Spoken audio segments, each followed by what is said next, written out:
Hello student, आप सभी लोगों का महादेव जी के क्लास में मैं स्वागत करता हूं। आज हम आपको पढ़ाने वाले हैं अवध राज्य। किसके बारे में बताने जा रहे हैं? चलिए आइए बताते हैं आपको कौन सा राज्य है। अवध राज्य के बारे में हम आपको बताने जा रहे हैं। चलिए आइए, कौन सा राज्य है? अवध राज्य।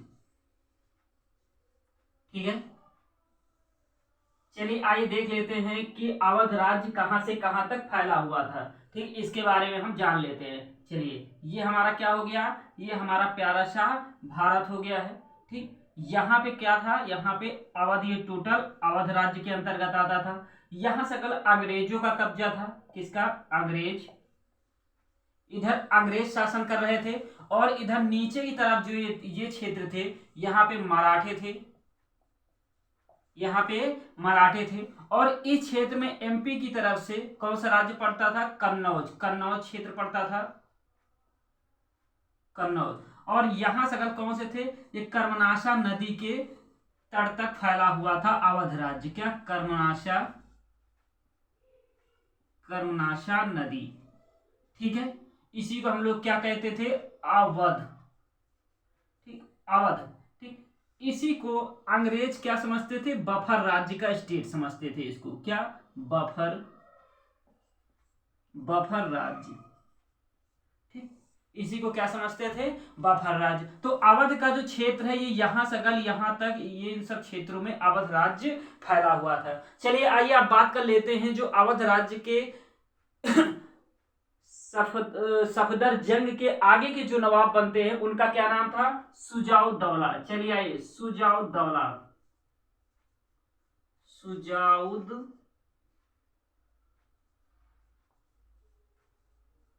आइए बात करते हैं सुजाउद्दौला के बारे में। हम बात करने जा रहे हैं सुजाउद्दौला किसके बाद अवध के नवाब बने थे? सुजाउद्दौला सफदर जंग के बाद ये अवध के नवाब बने थे। इनका कार्यकाल कब से कब तक था? इनका कार्यकाल 1754 से 75 तक था।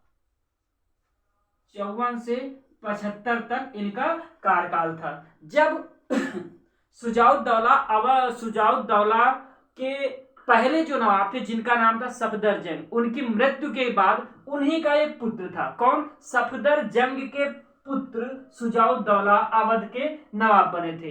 इनके समय की जो प्रमुख घटना थी, ठीक है, मुगल सम्राट, मुगल सम्राट, सम्राट शाह, ठीक, मुगल सम्राट शाह आलम द्वितीय। ठीक, क्या नाम था? मुगल सम्राट शाह आलम, शाह आलम द्वितीय। ठीक, और इन्हीं के वजीर, क्या? इन्हीं के वजीर, जिनका नाम था इमादुल मुल्क, इमादुल मुल्क, इमादुल मुल्क। शाह आलम द्वितीय और इमादुल मुल्क के बीच में, दोनों के बीच में किसी बात को लेकर के तकरार हो जाती है दिल्ली में। तो शाह आलम द्वितीय नाराज होकर के दिल्ली से कहां पहुंचते हैं? अवध राज्य आ जाते हैं। अवध राज्य, अवध राज्य में सुजाउद्दौला क्या करते हैं? लखनऊ में शाह आलम द्वितीय का स्वागत करते हैं। ठीक, इन्हीं के समय में, किसके समय में? सुजाउद्दौला के समय में। ठीक, सुजाउद्दौला के समय में पानीपत का तृतीय युद्ध हुआ था। कब हुआ था? 1761 में हुआ था। किनके बीच में हुआ था? मराठे प्लस अब्दाली, मराठे प्लस अहमद शाह अब्दाली के बीच में पानीपत का तृतीय 1761 में हुआ था। उस समय सुजाउद्दौला अवध के नवाब थे, लेकिन सुजाउद्दौला ने मराठों का साथ ना दे करके अब्दाली का साथ दिया था। किसका साथ दिया था? अब्दाली का साथ दिया था, साथ दिया था। ठीक, अब्दाली का साथ दिया था। किसने दिया था? सुजाउद्दौला ने, ठीक, इन्हीं के समय में जो बंगाल के नवाब थे, कौन, मीर कासिम जिनका नाम था, सुजाउद्दौला के समय में बंगाल के नवाब, बंगाल के नवाब जिनका नाम था मीर कासिम, क्या नाम था, मीर कासिम। ये बंगाल से भाग करके कहां आए थे, ये बंगाल से भाग करके अवध आए थे और अवध में सुजाउद्दौला ने इनका स्वागत किया था, ठीक है। लेकिन स्वागत करने मीर कासिम के बाद सुजाउद्दौला और मीर कासिम प्लस शाह आलम द्वितीय, इन तीनों लोगों की संयुक्त सेना मिलकर के 1764 को, कब, 1764 में बक्सर का युद्ध होता है, ठीक, बक्सर का युद्ध हुआ, कब हुआ, 1764 को। किनकी संयुक्त सेना थी, सुजाउद्दौला, मीर कासिम और शाह आलम द्वितीय की संयुक्त सेना मिलकर के बक्सर के युद्ध में अंग्रेजों और इनकी संयुक्त सेना के साथ युद्ध होता है 1764 में। इनकी संयुक्त सेना जो है वो पराजित हो जाती है। बक्सर के युद्ध हारने के बाद बक्सर का जो युद्ध हुआ था उसमें हारने के बाद वारेन हेस्टिंग ने इनके साथ 1773 को बनारस की संधि की थी। किसकी संधि की थी, बनारस की संधि। किसके समय में हुआ था, सुजाउद्दौला के साथ, क्या, बनारस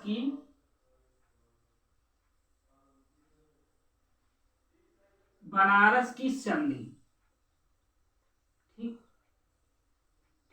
बनारस की संधि किसके साथ किया गया था, सुजाउद्दौला ने, वारेन हेस्टिंग्स ने सुजाउद्दौला के साथ बनारस की संधि किया था। कब किया था, 1773 को, कब, 1773 को बनारस की संधि वारेन हेस्टिंग्स और सुजाउद्दौला के बीच में हुआ था। इसमें यह हुआ था कि जो हेस्टिंग्स ने इलाहाबाद तथा करा इन जिलों को नवाब को 50 लाख रुपए में बेच दिया था। किसके तहत, बनारस की संधि के तहत क्या किया था,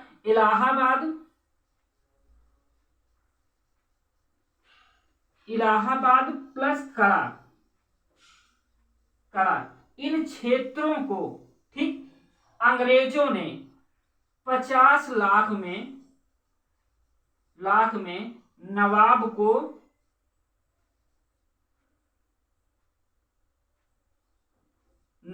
को दे दिया था, ठीक। नवाब ने इसके बदले ये कहा था अंग्रेजों से कि अब हम रुहेलों के खिलाफ, जब रुहेल सरदार जब ब्रिटिश प्रांत पर आक्रमण करेंगे तो हम आपका साथ देंगे। मतलब रुहेलों के विरुद्ध कंपनी का साथ देने के लिए सुजाउद्दौला ने बनारस की संधि के तहत अपनी बात रखी थी, ठीक है। 1774 की बात हम कर लेते हैं। 73 में बनारस की संधि हुई थी और 1774 में सुजाउद्दौला ने क्या किया कि रुहेला सरदार रहमत खान, क्या नाम था, रुहेला सरदार हाफिज रहमत खान, क्या, रुहेला सरदार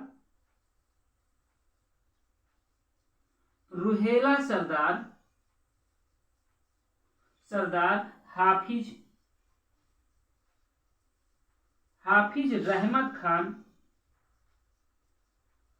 रहमत खान के ऊपर आक्रमण किया। रुहेलखंड मतलब हम ये कह सकते हैं कि सुजाउद्दौला ने 1774 को रुहेलखंड पर आक्रमण किया। आक्रमण करने के बाद जो वहां के रुहेला सरदार थे जिनका नाम था हाफिज रहमत खान को सुजाउद्दौला ने मीरनपुर कटरा नामक स्थान पर, कहां पर, मीरनपुर कटरा नामक स्थान पर, मीरनपुर कटरा नामक स्थान पर हाफिज रहमत खान को सुजाउद्दौला पराजित करके मार डालते हैं।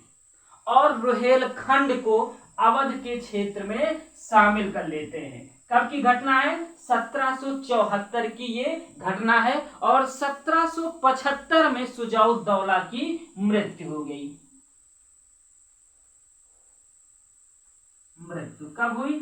1775 में शुजाउद्दौला की मृत्यु हो गई। ठीक है, ये तो थे अवध के नवाब शुजाउद्दौला के बारे में। चलिए आइए हम बात कर लेते हैं। हाँ, हमने इनमें से कितने क्वेश्चन आपके एग्जाम के बेस से इंपॉर्टेंट है? पहला क्वेश्चन आपका है, पानीपत का तृतीय युद्ध में शुजाउद्दौला ने अब्दाली का साथ दिया था। बनारस की संधि 1773 में हुआ था। इस संधि के तहत इलाहाबाद प्लस कड़ा 50 लाख में अंग्रेजों ने नवाब को बेच दिया था। उसके बदले में नवाब ने क्या किया था कि रुहेलों को कंपनी की तरफ से मदद करने का वादा किया था। 1774 में अवध के नवाब शुजाउद्दौला ने रुहेलखंड पर आक्रमण किया और वहां के सरदार हाफिज रहमत खान को पराजित करके मार डाला। और उसी समय रुहेलखंड क्षेत्र को इन्होंने अवध क्षेत्र में क्या किया कि सम्मिलित कर लिया। ठीक है, चलिए आइए आगे बात करते हैं। ठीक है, ये इतना हो गया। चलिए आइए बात कर लेते हैं अब अवध के दूसरे नवाब के बारे में, मतलब इन्हीं के आगे नवाब आसफुद्दौला के बारे में हम बात कर लेते हैं। चलिए आइए देखते हैं थोड़ा सा आसफुद्दौला के बारे में। ठीक, मिटा देते हैं इसको। ओके,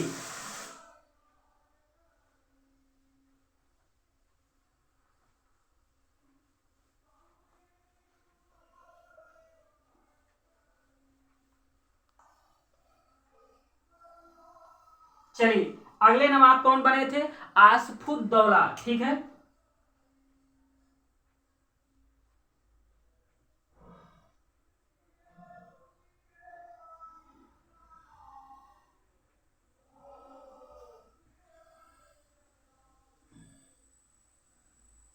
दौला।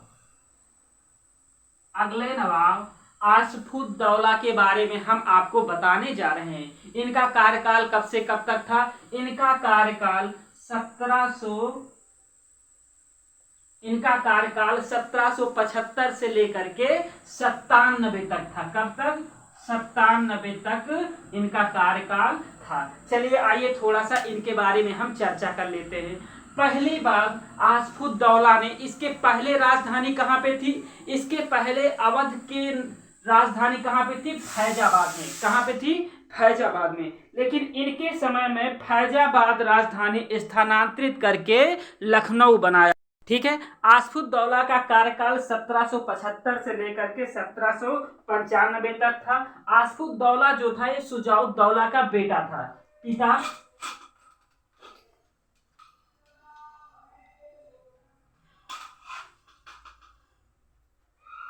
ठीक है,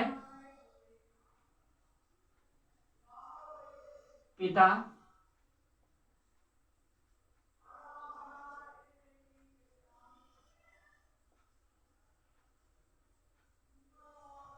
पिता का क्या नाम था इसके? शुजाउद्दौला। ठीक, इसी का पुत्र कौन था? आसफुद्दौला। अभी तक अवध की जो राजधानी थी वो फैजाबाद थी। क्या आसफुद्दौला ने फैजाबाद से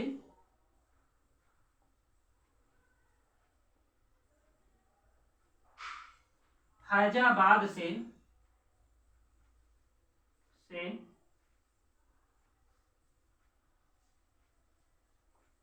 लखनऊ राजधानी स्थानांतरित कर दिया।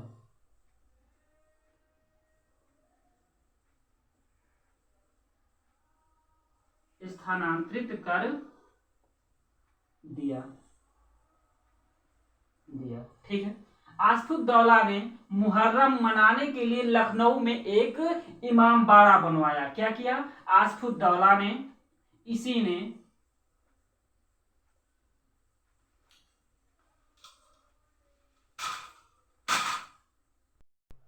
ठीक है। शुजाउद्दौला की मृत्यु के बाद आसफुद्दौला अवध के नवाब बने। इन्होंने सबसे पहला जो कार्य किया, अभी तक अवध की राजधानी फैजाबाद थी, इन्होंने फैजाबाद से स्थानांतरित करके अवध की राजधानी कहाँ पे बनाई, लखनऊ में बनाई। इन्होंने लखनऊ में ही, कहाँ पे, लखनऊ में ही मुहर्रम के लिए, किसके लिए, मुहर्रम के लिए, मुहर्रम के लिए एक इमाम बाड़ा बनवाया। क्या बनाया, इमाम बाड़ा, इमाम बाड़ा बनवाया। ठीक, जो लखनऊ का इमाम बाड़ा जो प्रेजेंट टाइम में है, इसको किसने बनवाया था, इसको अवध के नवाब आसफुद्दौला ने बनवाया था। आसफुद्दौला और वारेन हेस्टिंग्स के बीच, किसके बीच में, वारेन हेस्टिंग्स,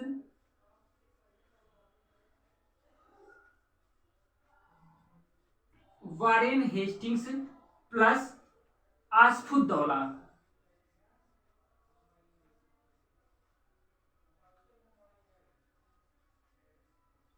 आसफुद्दौला, ठीक, इन दोनों के बीच में फैजाबाद की संधि हो गई। किसकी संधि हो गई, इन दोनों के बीच में फैजाबाद की संधि 1775 में फैजाबाद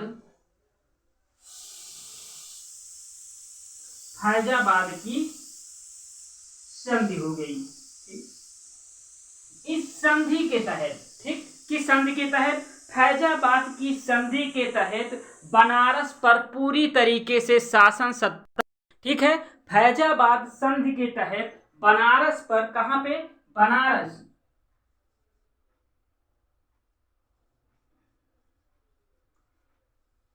बनारस पर पूरी तरीके से अंग्रेजों का कब्जा हो गया।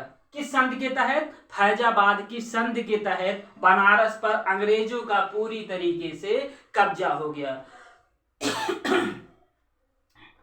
फैजाबाद की संधि के तहत वारेन हेस्टिंग्स ने आसफुद्दौला से यह कहा था कि जो अवध की जो बेगमें हैं, इनके संपत्ति की गारंटी हम लेते हैं कि इनकी संपत्ति में हम किसी भी प्रकार का कोई भी नुकसान नहीं पहुंचाएंगे। लेकिन कुछ ही समय बाद वारेन हेस्टिंग्स ने क्या किया कि इस संधि का, फैजाबाद की संधि का उल्लंघन किया और जॉन मिल्टन को, किसने, वारेन हेस्टिंग्स ने जॉन मिल्टन को आदेश दिया। किसको, जॉन मिल्टन को,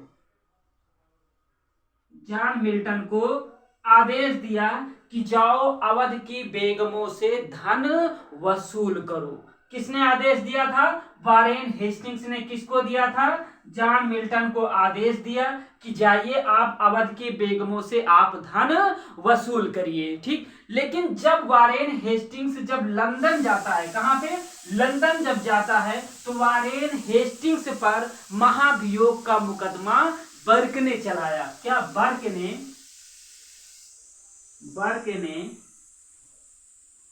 इनके ऊपर लंदन में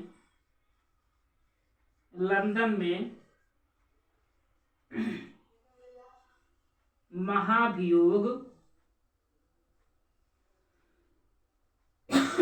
का मुकदमा चलाया, जिसमें से एक तथ्य, एक घटना यह भी था कि वारेन हेस्टिंग्स ने फैजाबाद की संधि के बावजूद भी इन्होंने अवध की बेगमों से, ठीक है, धन की वसूली किया था, बड़ी निर्दयता पूर्वक। ये महाभियोग की एक घटना में ये भी बर्क ने, इसी घटना और सारी घटनाओं को लेकर के वारेन हेस्टिंग्स पर मुकदमा चलाया गया था। ठीक है, चलिए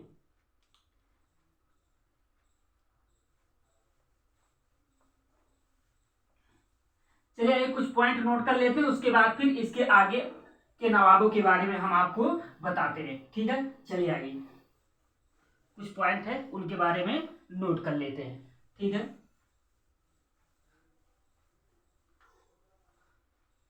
चलिए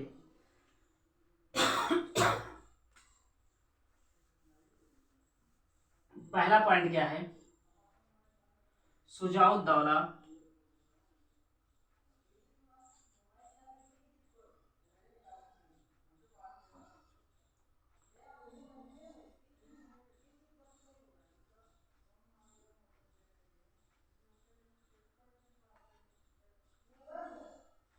शुजाउद्दौला का कार्यकाल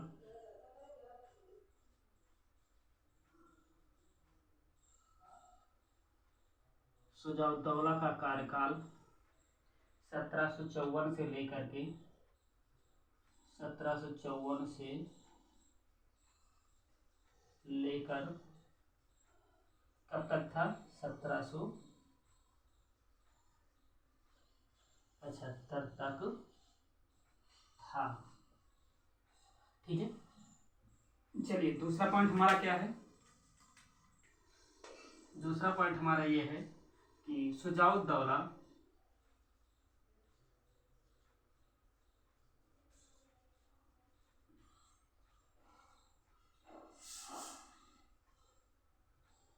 शुजाउद्दौला पानीपत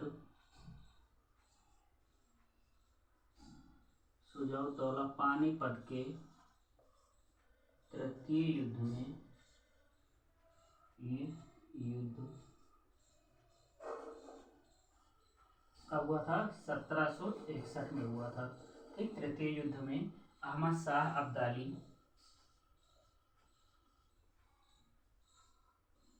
अहमद शाह अब्दाली अहमद शाह अब्दाली का साथ दिया था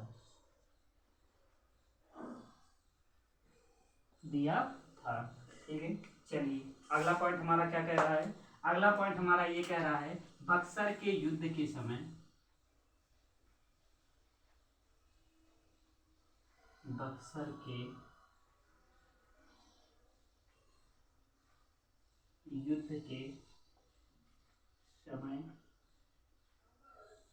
बक्सर के युद्ध के समय शुजाउद्दौला ने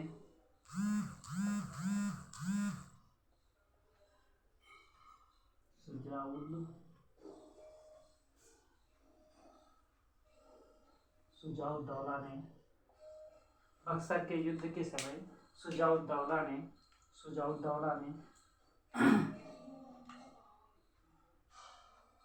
मीर कासिम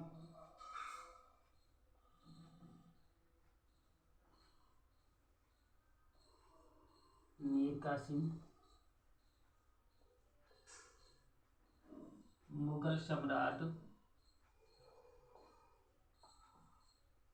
शाह आलम द्वितीय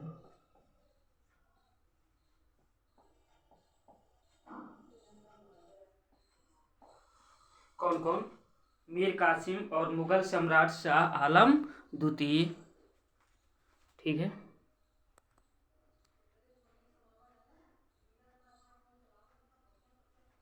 मुगल सम्राट शाह आलम द्वितीय। ठीक है, मुगल सम्राट शाह आलम द्वितीय के साथ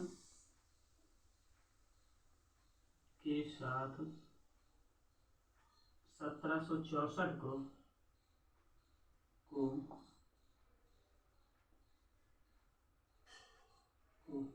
बक्सर का युद्ध लड़ा था।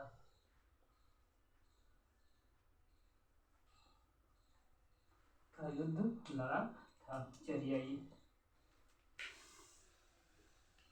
1765 में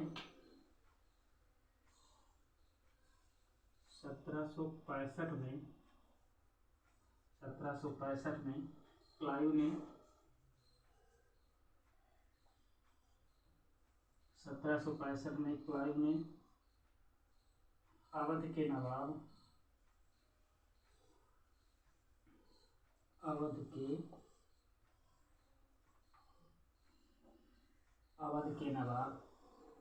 शुजाउद्दौला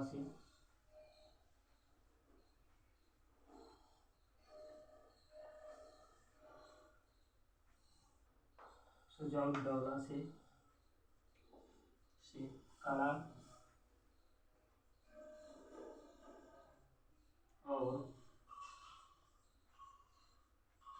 इलाहाबाद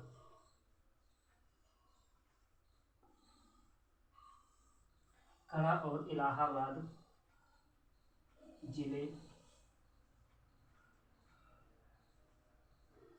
कड़ा और इलाहाबाद जिले लेकर शाह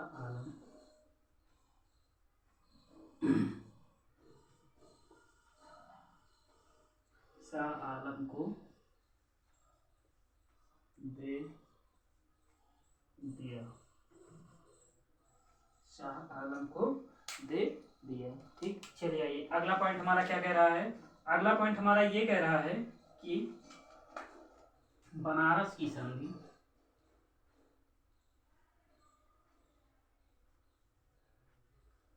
बनारस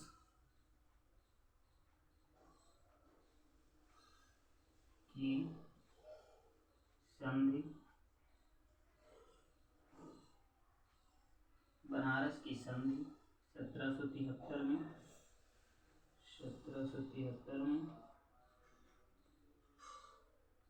बनारस की संधि 1773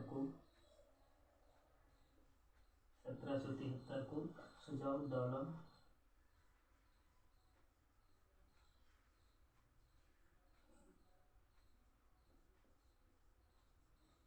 सुजाउद्दौला और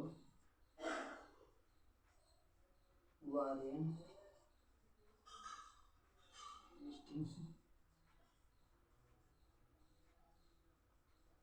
हेस्टिंग्स के बीच हुई।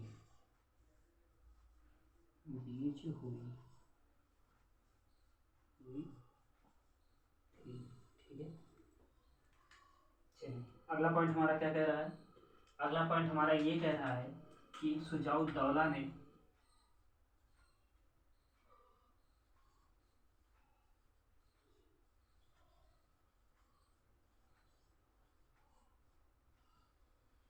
सुजाउद्दौला ने 1774 को रुहेलखंड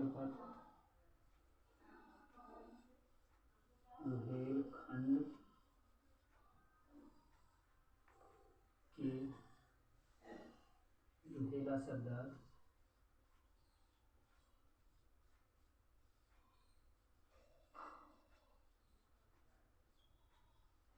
रुहेला सरदार हाफिज रहमत खान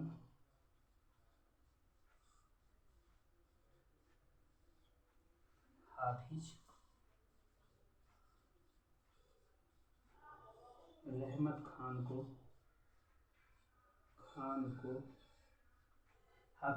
खान को मीरनपुर कटरा नामक स्थान पर मीरनपुर कटरा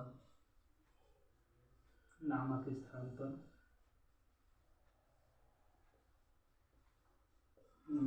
स्थान पर पराजित करके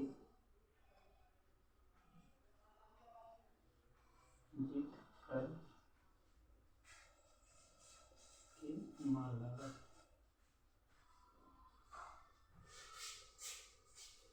डाला।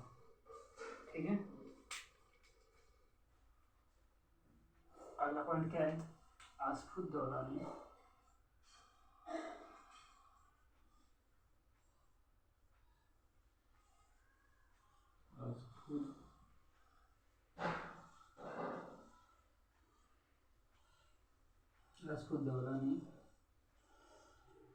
अपनी राजधानी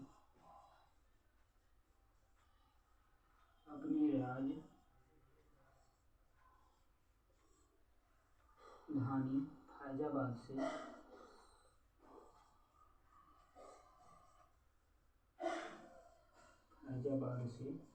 लखनऊ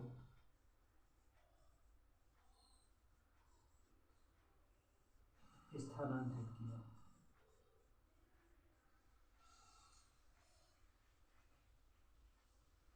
किया। यहीं पर इमामबाड़ा,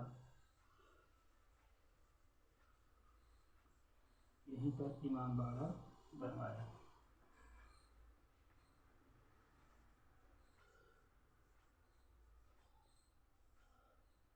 यहीं पर इमामबाड़ा बनवाया था।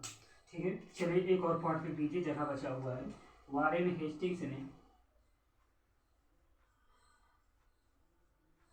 वारेन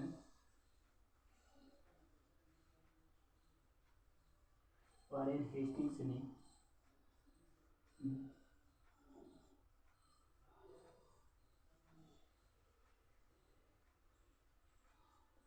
खुदौला से 1775 में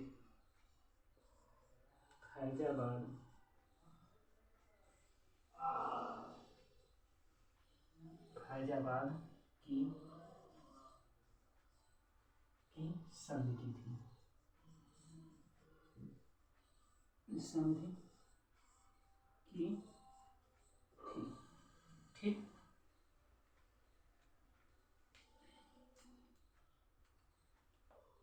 एक पॉइंट और लिख लीजिए।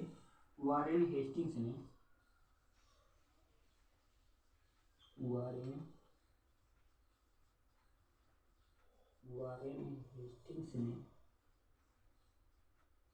जॉन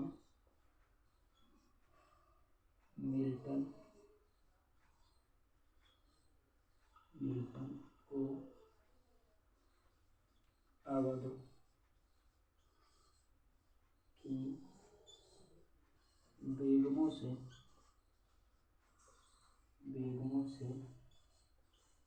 धन वसूलने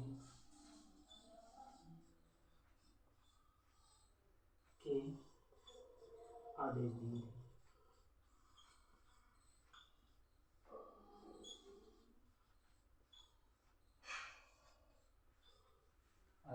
थे। ठीक है, ये कुछ पॉइंट थे जो आपके एग्जाम के बेस से इंपॉर्टेंट है। अवध राज्य,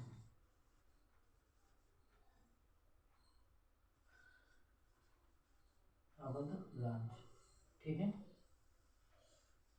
ओके, नोट कर लीजिए आप लोग इसको, ये इंपॉर्टेंट है आपके एग्जाम के बेस से। ये वही क्वेश्चन है इसमें जो आपके एग्जाम में पूछे जा चुके हैं। ठीक है, ओके, दिख रहा होगा पूरा, ठीक है।